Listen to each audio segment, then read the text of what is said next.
angles. Welcome. Today is Monday, May 4th, 2020. Today we are diving into chapter 7.1, Understanding and Measuring Angles. Before we get too far into the actual chapter and what you are required to do, I'm going to start off with a little recall of prior knowledge, things we should have known or learned throughout our years of school so far. So, this is all found in your workbook. This is found on page 172 is where I'm starting. We're going to kind of rush through this bit so we focus on the important part, but if at any time you need to pause and replay, by all means do. I want to make sure you understand the pieces of our lesson. So, recalling prior knowledge, page 172. First off, it's asking us to define what a point, a line, and a line segment are. So a point is an exact location in space. So I've drawn this little point here. That's one spot in space. It does not change. It stays in one spot. A line is a straight path continuing without an end in two opposite directions. So a straight line does not end. A line segment is if you take two points, put them on the line, and your line stops. And now it has stopping points. It's not the full line, it's just a segment or a part of the line. So in this quick check down here at the bottom of page 172, it's asking us to fill in with the definitions. The definitions are provided up above on right here. So where it says a blank is an exact location in space, we can write that that's a point. Where it asks a blank is a part of a line with two endpoints, because it has two endpoints, that's a line segment. And a blank is a straight path continuing without end in two opposite directions. That's a line. Okay? Things we should have covered by now. Page 173 asks us to define angles. An angle is formed by two line segments with a common endpoint. An angle can also be formed when two sides of a figure meet, any of our squares, triangles, or circles. Not circles. Not circles. Let's stick with straight sides, okay? So for a quick check, it asks, is 4 or 5 an angle? And explain your answer. Well, figure A, B, C, D, these two straight lines, they do not meet together, so that is no. Where number 5, we have B, Q, R, and they meet at point Q, so yes, Q would be an angle. 6 and 7 asks us just simply to mark where we find an angle. So a rectangle would have four angles. A pentagon would have 5 angles. Mark off where those angles are anytime the two line segments come together and meet at a point or a vertex. Okay. Page 174 talks about right angles. Right angle is perfect 90-degree angle. If you hold up your hand, you'll see this little L shape. That's a right angle. It is 90 degrees. On this page, it says that our right angle we can check by putting a piece of paper in that corner, see if it matches the edge of the paper. And sometimes we have angles that are less than right angles. So if it is less than, it is an acute angle. And angle G is greater, so that would be obtuse. We'll come back to these terms later on, acute and obtuse. Just know acute is really cute, it's tiny, so it is less than, and obtuse has a lot going on, okay? Page 175 asks you to determine which one is the right angle. You have number 8, which is this acute angle. You have 10, this obtuse, and the only one that remotely looks like a right angle is number 9. Number 9 would be a right angle. For 11, 12, and 13, it's asking us to identify which of these 6 angles are right angles, less than right angles, or acute, and which ones are obtuse. Just by looking at them, we can pretty much tell which ones are acute and our obtuse ones are. We have E is acute.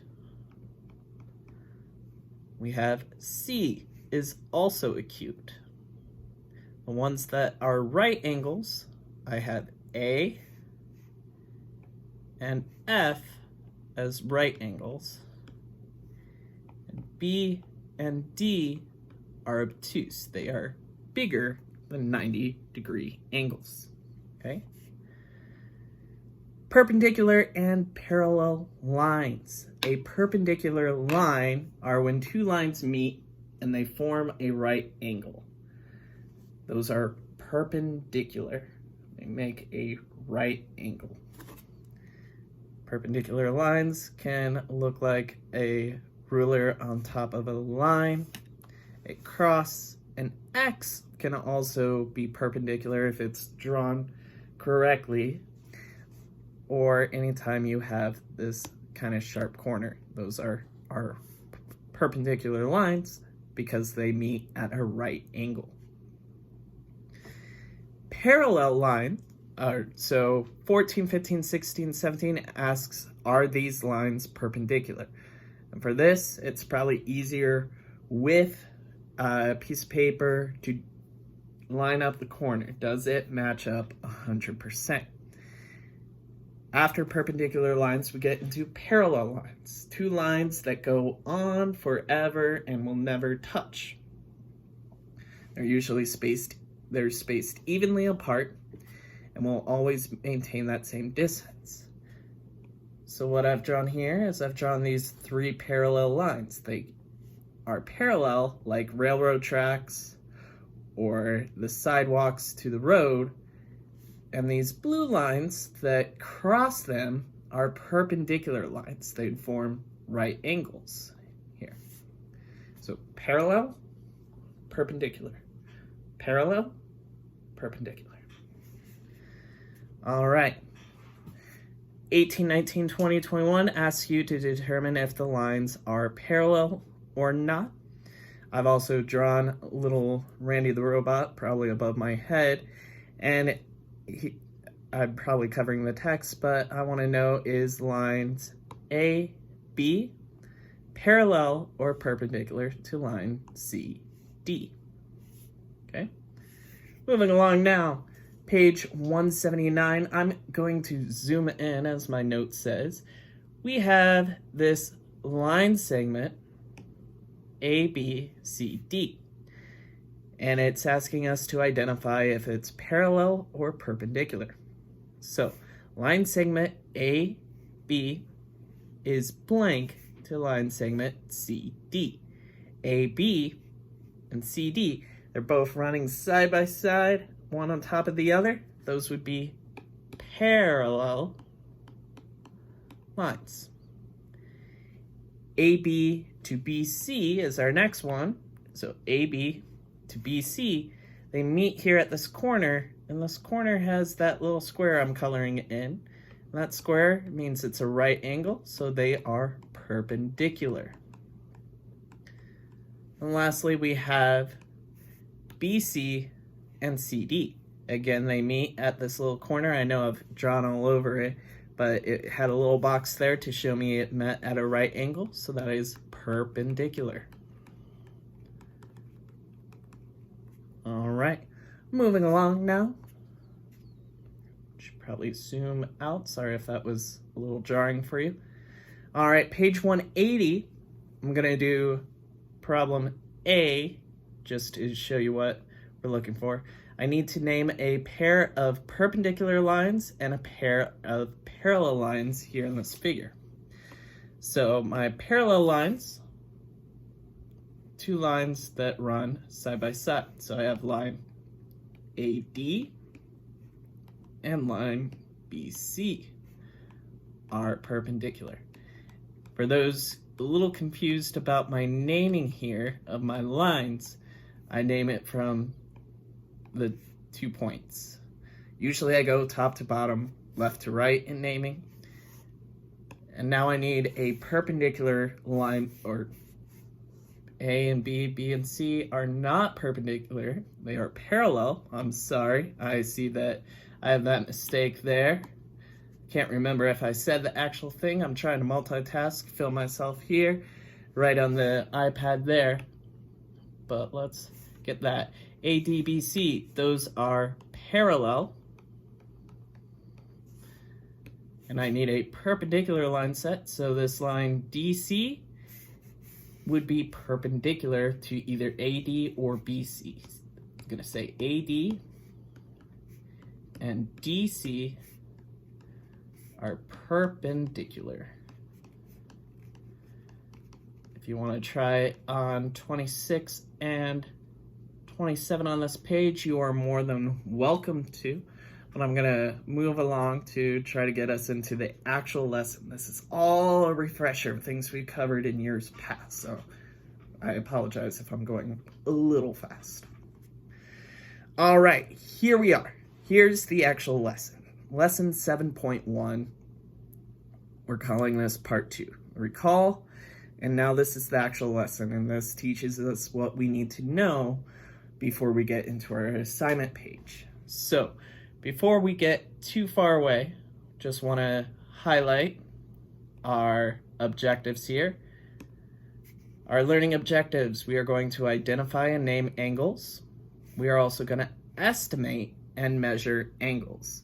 And I know later on, everybody's going to be like, I don't have a protractor at home. We're not in Mr. Chambers' classroom. I'll give you ways in which you can measure angles relatively accurately while at home without using a protractor. So tune in later for the video for that. We have some new vocabulary and I'll go over that all together. But I wanted to start down here at the bottom of page 181. This is 181 in your textbook. It's asking us to look at these shapes. We have a triangle, a quadrilateral, and a 1, 2, 3, 4, 5, 6. So a hexagon has 6 sides to it. And we need to identify how many angles are in each shape. And we need to name 3 angles of each shape using the small letters. So in my triangle here, A, B, C, I have an angle here, angle here, angle here. I have 3 angles. My angles are A, B, C. For this yellow shape here, I have shape D, E, F, G. I have 1, 2, 3, 4 angles. So 4 angles. And I name them using the lowercase letters inside, or I could name them by using the uppercase letters on the outside, okay? Naming's a big part. We'll spend a lot of time today talking about different ways we can name our angles, so if you didn't catch that, we'll go over it again. Okay, some quick vocabulary. First up, we have ray, which is a line that stops at 1 endpoint. So unlike a line segment that is a line that stops at 2 endpoints, a ray stops and goes on forever in one direction only. The next vocabulary term we have is protractor, and that's a tool that you've seen in my classroom, the little round ruler, as everybody calls it. That's a protractor, and it tells us the degrees, which is our unit of measurement for our angles. And we'll have a display of a protractor, and we'll tell you how to read those. Okay, some more vocabulary. I've already gone over this, but it's important that we do know these 3 terms. We have our right angles, which are perfect 90 degrees, We have our acute angles, they're less than 90 degrees. And we have our obtuse angles, and they're greater than 90 degrees. We'll also have two more terms. We have inner scale and outer scale. And this is when we look at a protractor. So if I zoom in on my protractor, you see that our bottom is flat. It is a straight line of 180 degrees. And we have the inner scale, which goes from 0 over here all the way over to 180. And we have the green scale on the outside, which tells us the same numbers but in reverse. 0's over here, 180's over here.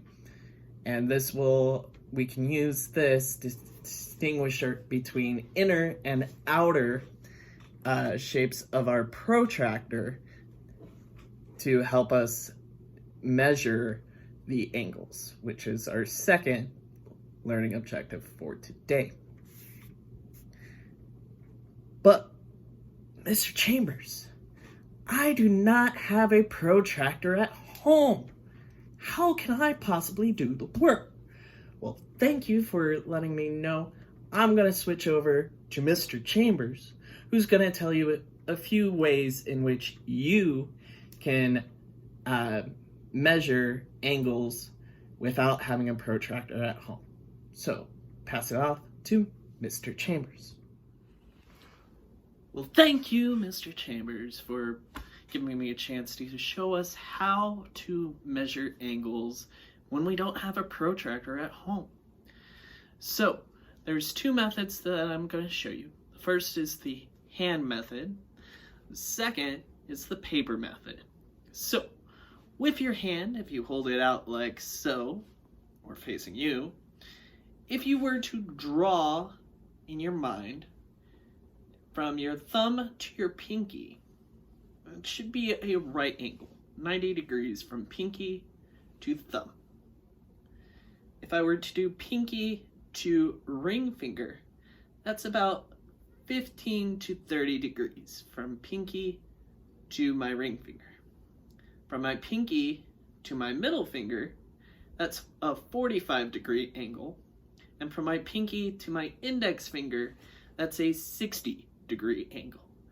And when it comes to measuring, I can approximate by using my hand and measuring to myself, okay, it is a very acute angle, so it's about 15 to 30 degrees. Or it's about half of a right angle, so it would be about 45-degree angle. If it's slightly above half but not full, it's either going to be 60, 70, 80, or 90. So you can use your hands as a guide to help you measure angles. Another thing you can do is if you happen to have a piece of paper where you drew out that exact same thing but realized that you didn't want to set up the broom to film top down again, if you have a piece of paper, its corners are going to be exact 90-degree angles. And so if you fold a corner in half, fold the corner, take the corner, fold it in, now you have a 45-degree angle. Half of 90 is 45. So if you measure this line here, it's a 45-degree angle. You can also find 15-degree angles by folding in, so you've got a little sliver of an angle. So if I fold in like that, it's about a 15-degree angle. So I can add up, okay, 15 plus 15 plus 15 and so on until I can find the exact measure. It's all right if you do not have a protractor at home for today's assignment. I'm mainly looking to see that we understand that it's acute, right, or obtuse, okay? And once you understand that, Give me an estimate, an approximation of what that angle is, and you'll succeed. Back to you, Mr. Chambers, to finish up today's lesson. Thank you, Mr. Chambers, for helping us understand what to do if we don't have a protractor at home. We're going to move along now here within our lesson.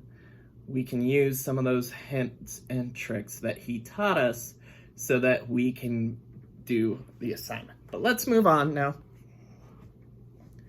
Okay, to letter and name arrays and angles. That's the first part of this lesson.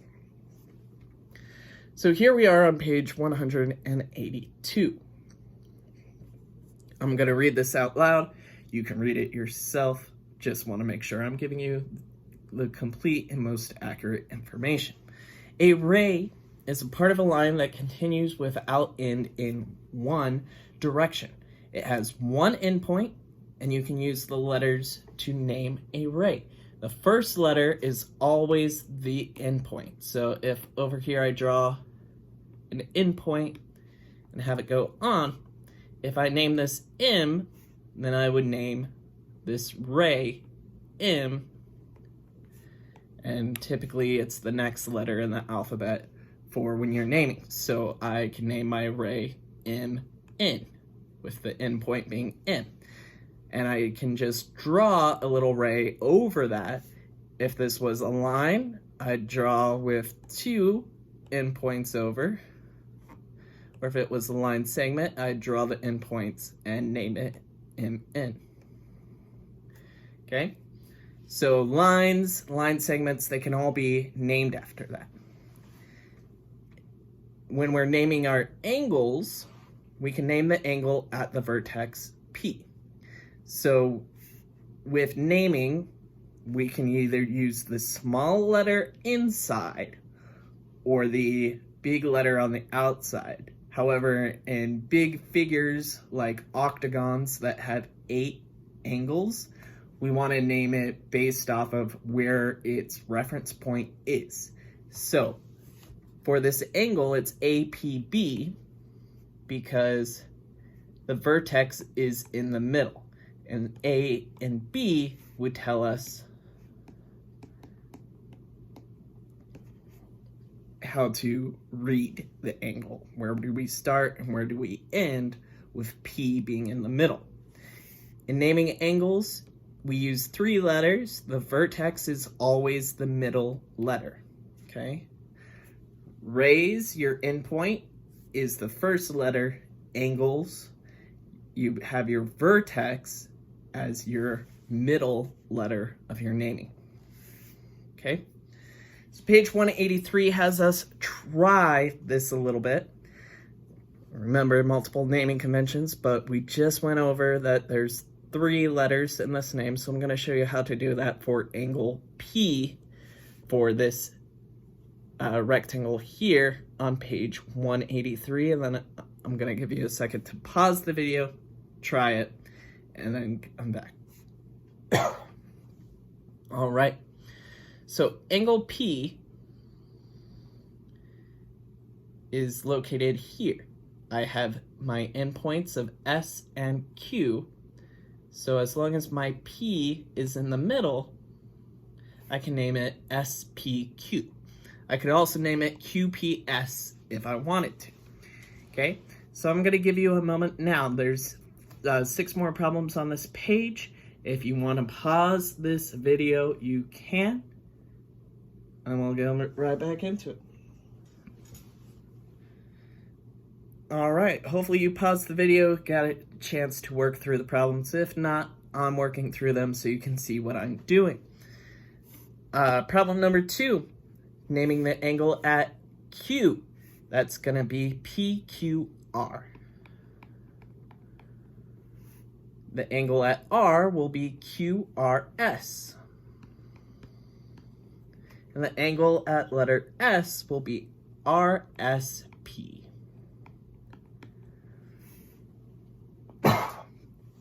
Apologize for that. Numbers 5, 6, and 7. Naming the angles that are present. Number 5, I have A, B, C. Number 6 is XYZ. And 7 is going to be GFE. Naming it after the endpoint with the vertex in the middle. Okay. 4 more problems I want you to do at the top of page 184. I apologize for the zooming. Pause the video, work through those 4 problems. All right, so we're naming some angles here using the vertices A, B, C, and D.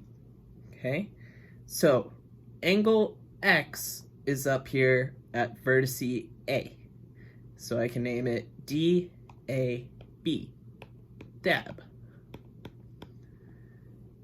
Angle Z is down here at the bottom, so it can be BDC. Angle Y is located up top here at B, so I'm going to name it DY or DBC. My middle letter is the vertex where we are. Sorry if I'm marking up my page a little much. And angle R is here at ADB. DB. So that's naming. Name it after the middle point of the vertex. All of those are reversible as well. So ADB could be BDA. BDC could be CDB, as long as my mid number is in the middle. All right, so measuring our angles is our next step. We have our protractor down here at the bottom. I've already shown you an image of this, and it measures in degrees. It doesn't measure in inches, feet, yards, miles, quarts, or anything like that. It measures in degrees. And there's 360 degrees in a full circle, or if it's a straight line, it's 180 degrees. So if you've ever heard your parents tell you to turn 180, you're going to go the complete opposite way. Or if you know skating terms, if somebody does a 360, they do a full circle. So those are degrees. There are units of measurement for angles. So I'm going to show you how they measure. Here they have this angle ABC, or BAC as I should say, name it after the vertex in the middle.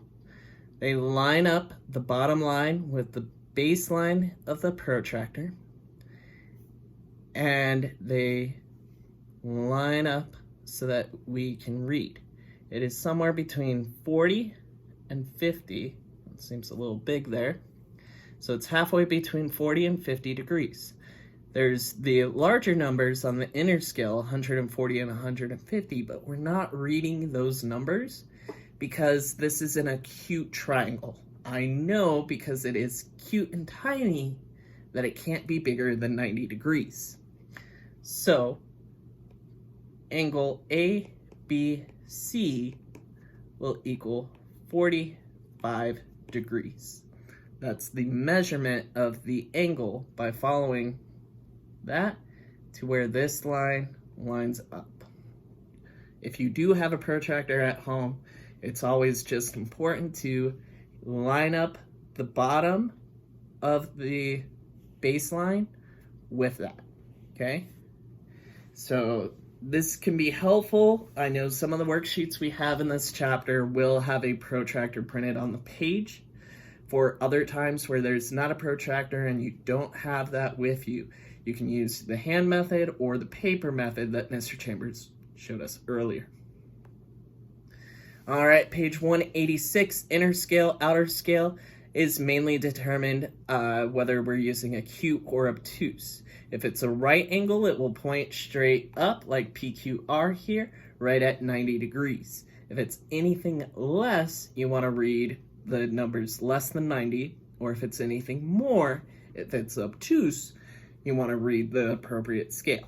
And no matter how you orient the protractor, you can read the appropriate scale as long as you can identify what angle you're looking at. Is it acute or obtuse? All right, page 187, the main thing I highlighted here is that Jordan says that you can also tell which scale to read by noting whether the angle measured is acute or obtuse. It says to discuss amongst you. Mr. Chambers kind of ruined that. If you know that it's acute, less than 90 degrees. And if it's obtuse, you do more than 90 degrees.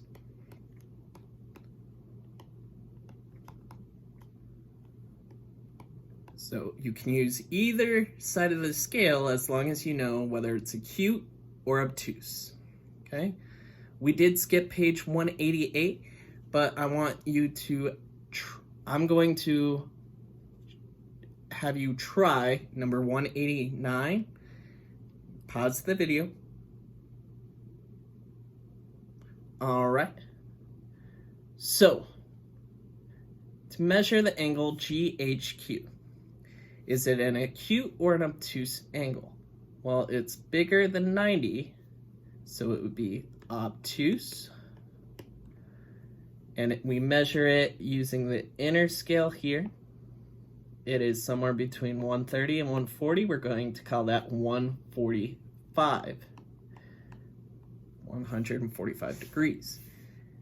The measure of angle GHK is 145 degrees. Degrees is just that little circle that floats usually at the end. And explain whether you use the inner or the outer scale for this activity. Okay? A few more pages and then we get into what you are responsible for as a scholar. I know this video has gone on long, but I appreciate you taking the time to watch this to help you learn. Okay, page 190. This is another one I want you to pause the video and work on. All right, now I'm going to work through this problem. Is JKL acute or obtuse? Even though they switched this around, it's still more than 90 degrees, so it would be obtuse. So on this side, I'd use the outer scale. Those are my numbers bigger than 90. And the measure of JKL is right at 110. So the measure of JKL is 110 degrees. Okay? All right, two more that I want you to do that I'll give the answer for, and then we'll get into your assignment pages. Okay? So measure the angle E and F and tell me what you found. Pause the video. And we're back. All right. So E is an acute angle, so I'd read any of the numbers less than 90. It is pointing right at 40 degrees, so E would be a 40-degree angle. F is an obtuse, so it's, I know we see those 50 and 60 real clear, but it's obtuse, so it's bigger than 90. So I look at my inner scale, it's between 120 and 130. I'm going to call it 125 degrees. Okay? Oh, three more problems, then we get into what you're required for. I apologize, but I want to see us do the hand measurement. Use the hand measurement or the paper tool that Mr. Chambers taught you earlier on problems 5, 6, and 7 to measure out those. Okay? All right. So, angle G. It's not 0 degrees, it's not 90, it's acute. So to me, it looks like it matches well with my ring finger to middle finger angle that Mr. Chambers talked about earlier. So I'm going to give a rough estimate that it is approximately 45 degrees. Anytime we are not 100% sure, we can turn that equal sign into those little squiggly waves, and that says approximately. Okay? Angle K, it's not quite a straight line, but it's definitely obtuse. And it looks as though if I were to make it a right angle and add 45 degrees, now it's 90 plus 45. I'm going to call that 135 degree angle. Approximately. It does not need to be 100%, but I added up the 90 degrees plus the 45 because it kind of looks like if I plugged in G here, it would work there. Lastly, measure M is just slightly over 90 degrees. So I'm going to call that approximately 110 degrees. That's about 20 degrees of an arc away from that 90 degrees. Does not need to be perfect. If you have a protractor, use it, but I know many of us don't have protractors at home, including Mr. Chambers, so just use your best skills. With that being said, your assignment pages for today are page 193 and 194. Do your best. Submit it through Google Classroom. Thank you for tuning in, and I will talk to you later. Bye.